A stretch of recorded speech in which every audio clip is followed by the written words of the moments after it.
ustlari ko'mir, ichlari sochniy bo'lib chiqadigan xos chebureklarni birga tayyorlaymiz. Qaranglar, qanaqa ichlari sochniy. Albatta, retseptni saqlanib qilib oling, yo'qotib qo'ymaslik uchun.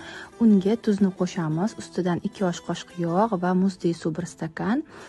Xamir qoramiz. Mana xamirimizni qorib bo'lgach, 1 osh qoshiqda yog'ni solib, yaxshilab mushtaymizda tindirishga olib qo'yamiz. Nachinkasini tayyorlaymiz. Qiymaga men mayda to'g'ralgan dumba qo'shdim va choperda bitta piyozni maydalab, tuz, ziravorlarni qo'shdim va yaxshilab aralashtirdim. Tingan xamirimizni dumaloq zuvolachalarga bo'lib, yupqa qilib ochib oldim. Razmerini xohishga qarab qilasizlar. Xohlasanglar dumbani o'rniga ozgina suv solsanglar ham bo'ladi qiymaga sochniy bo'lishi uchun va xuddi shu videoda ko'rsatib turgandek cheburaklarni hamma biladi, shunaqa qilib olamiz. Qizib turgan yog'da 5 daqiqa orqa oldini qizartiramiz. Qaranglar, qanaqa chiroyli bo'lib chiqadi. Albatta shuni qilib ko'ringlar. Mana yana o'sha kesilishini ko'rsataman ichini.